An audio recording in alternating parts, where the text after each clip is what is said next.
তাহলে আজকে আমাদের কমন একটা রোগ নিয়ে আমরা একটু আলোচনা করব, সেই রোগটা হচ্ছে কি চুলকানি, তাই না? আরেকটা রোগ নিয়ে আমরা একটু কথা বলবো, সেটা হচ্ছে কি জ্বর। এই দুইটা রোগী কিন্তু দেখবেন মানে 100 জন রোগী যদি at least 95 জন কি শুধু এই রোগী না, হয় তার জ্বর আছে, জ্বরের সাথে শরীর ব্যথা, অথবা তার কি চুলকানি আছে, কাশি কাশি আছে, তাই না? তাহলে আমাদের মূল সচেতনতার বিষয় দুইটা, যে চুলকানি আর জ্বর। এখন কথা হচ্ছে যে এখানে কারা কারা আছেন যাদের জ্বর আছে, আমি একটু হাত তুলে দেখি।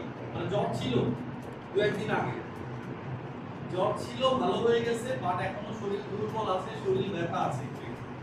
কয়জন? 1 জন, 2 জন, 3 জন, 4 জন, 5 জন, 6 জন, 7 জন, 8 জন, 9 জন, 10 জন, 11 জন, 12 জন, 13 জন, 14 জন, হাতটা থাকবে, হাতটা থাকবে, 15, 16, 17, 18, 20, 20, 21, 22 জন। মাশাআল্লাহ।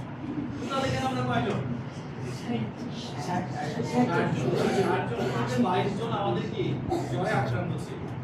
এরপরে আসে আমাদের এক ধরনের চুলকানি হয় না, এই যে হাতের এখানে গোটা গোটা হয়, এই প্রচন্ড কি হয়? চুলকানি হয়, ঠিক আছে?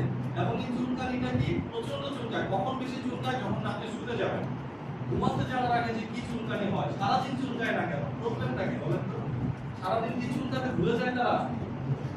সারাদিনের মূল প্রবলেমটা হচ্ছে দেখেন, সারাদিন আপনি পড়ায় ব্যস্ত, খাবার খাওয়াতে ব্যস্ত, তাহলে বিভিন্ন কাজে ব্যস্ত থাকেন না?